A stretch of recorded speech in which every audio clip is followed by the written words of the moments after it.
Welcome to It's Your Call. I'm your host, Rob Melnichuk, and I'm inviting you to stay with me for the next 90 minutes of Talk Media. In Mark chapter 14, the story is told where Jesus visits the house of Simon the leper. While he's there in a house, he sits down at a table, no doubt to eat. But while he's sitting at the table, a woman comes up to him. Obviously a visitor in the house, but she's holding a very expensive flask of perfume. She breaks it, and then she proceeds to pour this perfume over the head of Jesus. Well, the others that were there in the house watching her do this became a bit angry. Angry because they thought that perfume could be put to better use.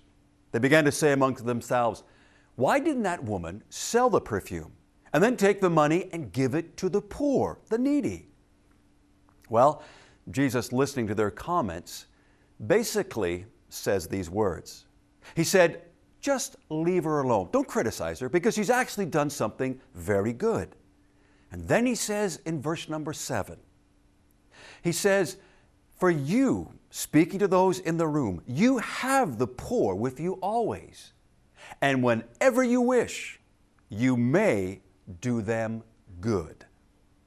Well, tonight joining me live in the studio is Jonathan Strutt. Jonathan is the lead pastor of Calvary Pentecostal Church in Dunnville, Ontario. Not only as a pastor, Jonathan has had great experience in taking and leading missions teams to different places all around the globe. Jonathan, like myself, and I'm sure you, believe that missions is very close to the heart of God. Those teams were led to minister to the needs of poor people. But you know something? Jonathan has also faced some challenges as well. And believe it or not, those challenges have come from fellow brothers and sisters in Christ. In fact, to him, it's been said that Christian groups, such as he's taken, literally take missions trips to simply view a country's poverty. It's really more of a tourist attraction to them, tourism poverty, than sincerely offering truthful aid. Well, when you hear that, what are your thoughts? Let me ask you this question. Have you ever been on a missions trip? And be honest with me, why did you go on that trip? Well, the telephone lines are open. I want to hear what you have to say about that. The number to call is 1-855-588-CALL or 2255, as well as go on our website, itsyourcall.tv, post your comment, post your statement on our discussion board. Do you think people take missions trips as tourism poverty? It's an interesting statement. I want to know what you have to say. Well, to start things off, Erwin McManus is a gentleman, pastor. He's a world traveler as well. But in this particular short clip that I want to show you, basically challenges you and I to take opportunities and love people. In fact, he goes a little deeper and says, we need to invest our life in others. I want you to listen to what he has to say, and then we'll be right back with Jonathan. All of us have a craving for intimacy. Every one of us have a craving for meaning, and all of us have a craving for destiny. And is it possible these longings, these desires, these cravings are actually our soul searching for God? I mean, when I was 12 years old, I was in a psychiatric chair, and I was in and out of a hospital because I was a pretty broken, damaged human being. And what I think is interesting about all of us is that we are so desperate for some things, we'll even damage ourselves to try to get them, and love is one of them. You know, the thing with intimacy is we all long for intimacy, perhaps more than anything else, and yet we all fear intimacy, probably more than anything else. And here we are, we're relational beings. We want someone who knows us, and we want someone who will not only love us, but we want someone who actually thinks that our love is worth having. And whether we're rejected, betrayed, whether we're forgotten, whether we experience the loss of love, the death of love, we're still in this desperate search for love.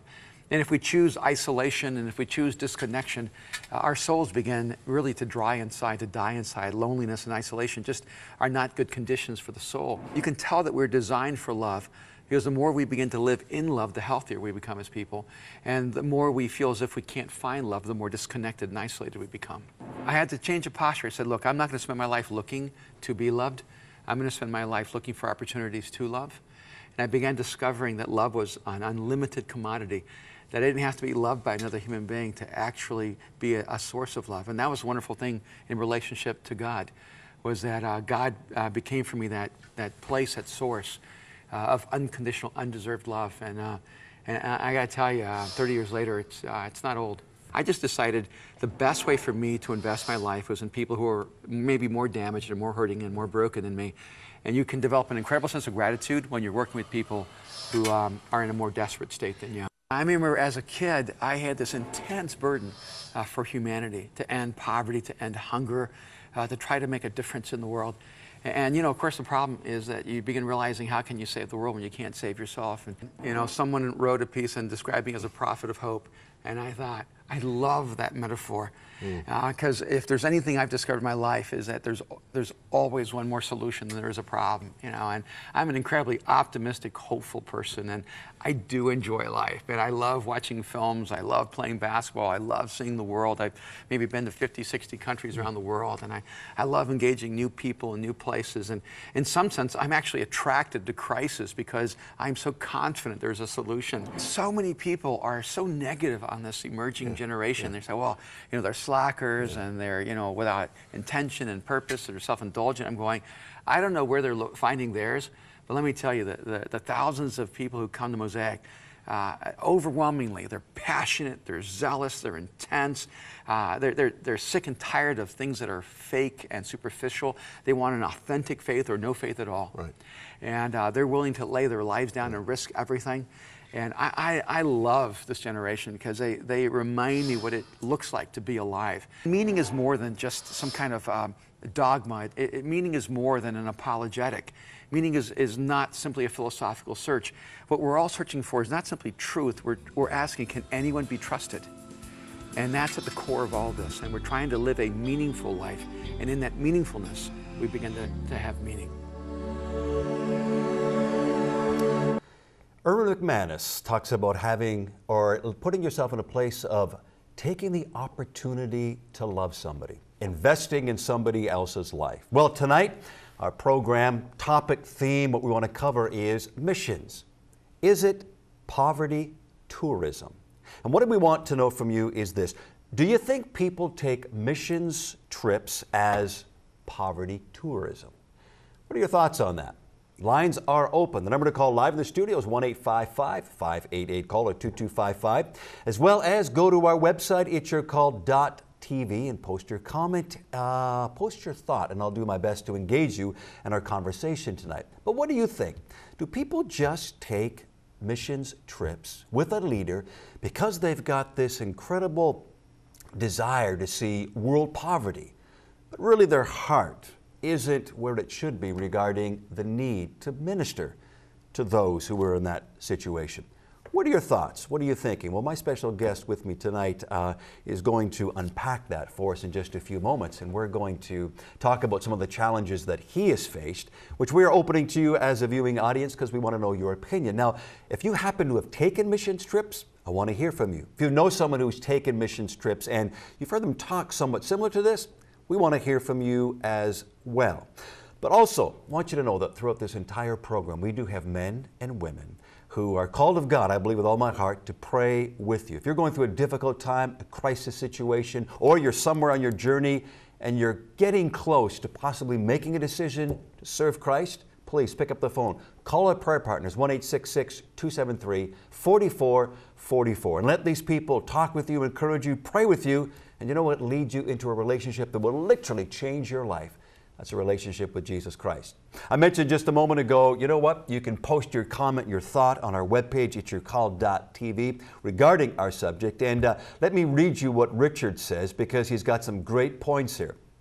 He says, and I quote, "I'd say that God knows our hearts and knows whether we're really there, being on the mission field, to serve out of love, or we're there just as a tourist. What if someone originally signs up for this particular trip and goes somewhere just for the sake of traveling, but then their heart is changed during the trip? For those who take people over, the leaders, the condition of their heart could be different than those coming along.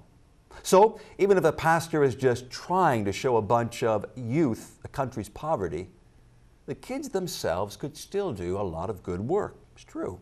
Overall, though, as long as any aid or help is offered in love, does it matter the original purpose of the trip? If 50 people go on a trip, but only one of them offers help in love, or true love, the trip is still worth it because of that one person's love for someone in need. On the other side, even a trip that has a complete focus on helping could be worth nothing if love isn't at the center, according to 1 Corinthians chapter 13. Richard says, I think everyone should be involved with missions and go on as many missions trips as possible. But leaders need to step up and properly equip people, physically, emotionally, and most of all, spiritually. So, we all understand what missions is. We all believe missions is the heart of God. The question is, why do we go on a missions trip? Is it just to look from a perspective of poverty tourism? You'd be amazed of how many people think in that frame of mind. Well, joining me live in the studio tonight is Jonathan Strutt. As I mentioned, he's a pastor at Calvary Pentecostal Church in Dunnville, Ontario, but he's also very familiar with missions trips as a leader going to various parts of the globe. And he's going to pack what we're talking about tonight and share some of the challenges he's had to face, which we want you to participate in as well. So the number live in the studio is 1-855-588, caller 2255. Well, Jonathan, it's great to have you with us here tonight on It's Your Call. Well, thank you. It's great to be here with you, Rob. Well, listen, you know, as we're going to begin this whole discussion, you're a pastor, but missions is close to your heart. Yes. And just kind of give us a little bit of a you know, from a broad perspective, like, what does missions mean to you? But what have you been involved in missions? How many teams have you led? Where have you gone? The goods, the bads, the uglies? It's been close to 20 teams that I've been on, and the first one really I got thrown into. Mm-hmm. I had come into a church as a youth pastor, and the previous youth pastor had promised the youth he was going to take them on a mission team to Trinidad. Okay. And never did. So they kind of dangled that in front of me, and I kind of felt trapped. I didn't know what I was doing, and I wasn't sure what the right way to go about it was, and so I kind of learned as I did it. Yeah. And I knew that there was a component that had to be involved, but the rest of it I kind of had to learn as I went. Mm-hmm. So I guess I've learned along the way many things. Yeah. And lots of challenges along the way too. So 20 teams you've taken. Now, is that just in certain areas or around the globe? Like, where exactly have you gone with teams? I've had teams that are in Canada, teams that are within the Caribbean, teams in the United States, and teams in Africa. Okay. 20 trips then. Well, Jonathan, before we take a couple of calls here, you're doing what you believe God wants you to do and is the heart of God. But you've been challenged with some missions questions, missions comments that, you know what, until you talked to me about this, I never really thought that way. But after I thought about it, I thought, wow, that could be true. And you know, maybe later on I'll be honest and I'll confess a little bit about my missions trip. But you know, someone or a group of people challenged you with something that kind of set you back and made you think. And that's kind of what we're opening up for you to discuss, our viewers to discuss tonight. But just tell us about that challenge and how that evolved and what it made you think. Well, it certainly got my mind racing. Mm-hmm. And initially, the first thing I thought of was people that could very well have fit into that category. Mm-hmm. And instantly, I thought of one young adult girl that she came from the States and she joined us in Africa and kind of got thrown into our team. And she was fascinated and took pictures, as many pictures as she could, of the poorest of the poor. Mm-hmm. And it seemed to me that she really didn't care if she was exploiting them. She was more excited to see that the conditions that they were living in, mm-hmm. and really not with a heart of offering any help, but almost feeling better that she had seen this condition. Okay. Excited that she'd seen people living in conditions that were so different than what she lived in. Like absolute poverty. Absolute poverty.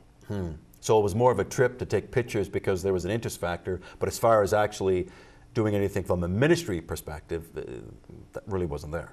Yes. I remember a couple of instances, one where she was taking pictures, and we've been asked to by the those that were living there and working there on the ground to be respectful of those that we were seeing. And there didn't seem to be any of that factor in her, and I remember her tossing some candies out the window of the bus that we were traveling around in,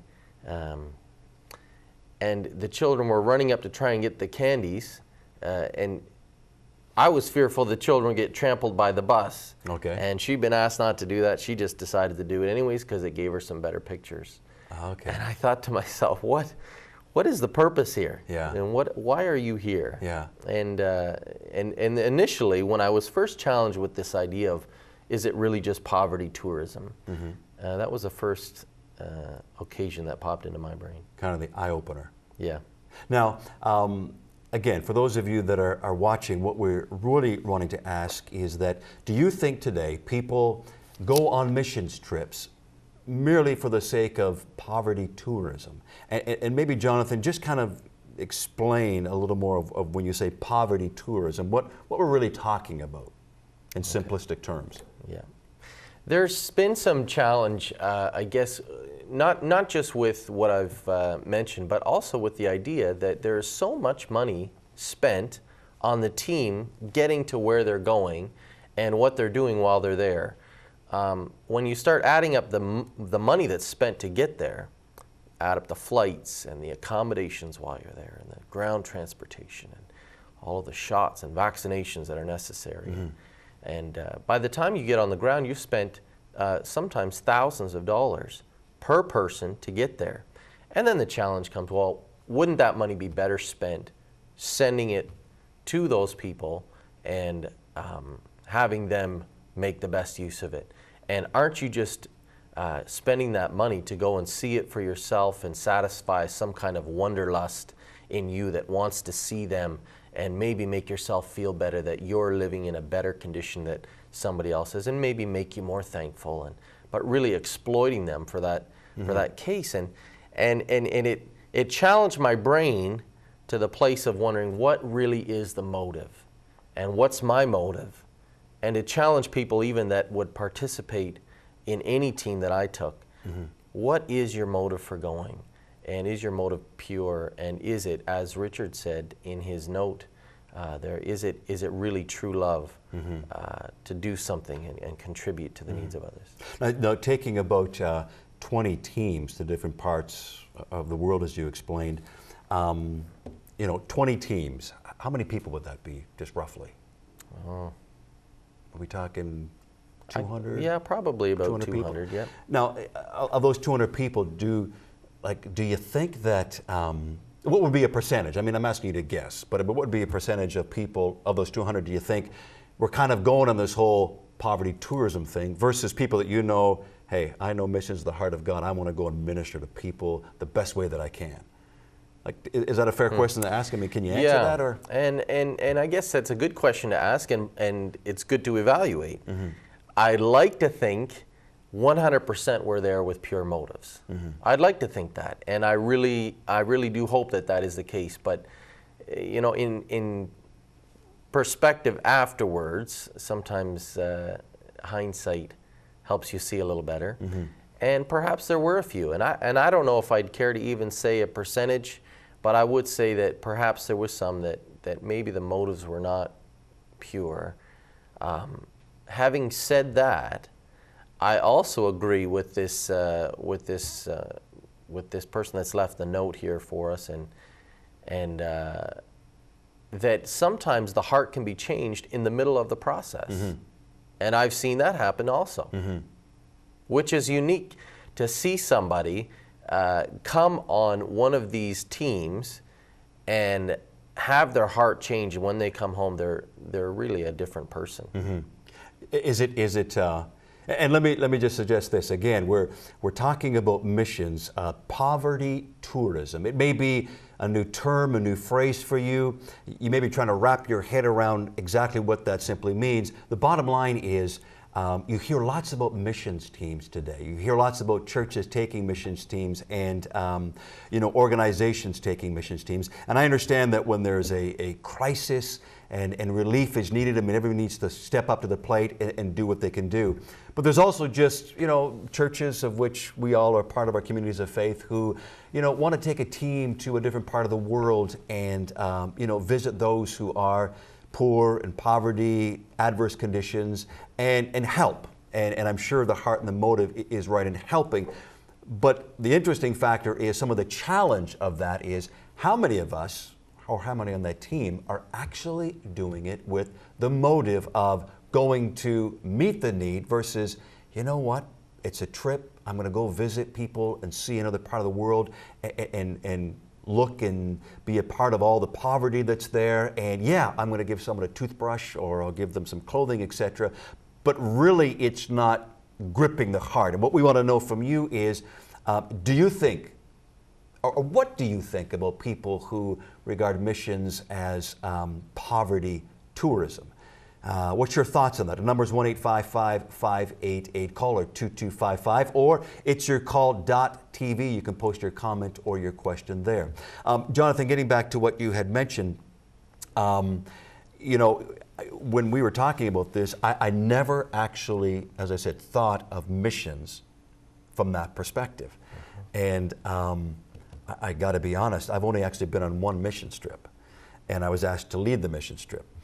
And now when I say lead the mission trip, I was just sort of the overseer of the trip, but we had people that actually knew what they're doing because I had no idea what I was doing. But the aspect of what you're talking about when you say poverty tourism, my first thoughts in the original stage were, you know what, I'm familiar with where we live in Canada, I'm familiar with all that's taking place, all that's going on, but I've never really been to another part of the world to see how people live, but in poverty. Because I know what our people live like in downtown Toronto, et cetera, et cetera. Right. And that was kind of an initial drive for me. It'd be kind of interesting to see exactly what or how people live. And then I took it to the next step, and I'm dealing with the fact that, if these people are in abstract poverty, well, we've got to do something. We've got to bring something. We've got to give something. So we put all that together. But my whole, and I'm being honest, I'm confessing, my whole approach was, I really want to see how these people live. Right. And in a sense, that's not really wrong. But I since coming back and having a refresher and a heart check, I thought, you know what? If my mind or my mentality would have been, wow, I'm going to go to a different part of the world. People are living in abstract poverty. Man, I want to make sure that I'm prepared and ready, because when I go there, I want to do everything I can to minister the love of God, minister the love of Christ, do what we can do to give, and help make their life better. I thought about that after I came back. So there's a bit of an effect on me, but I was thinking the same way that you were talking. And again, that's really what the challenge is tonight. How many of us are actually thinking that way? And how many, as you said, Jonathan, how many trips are done?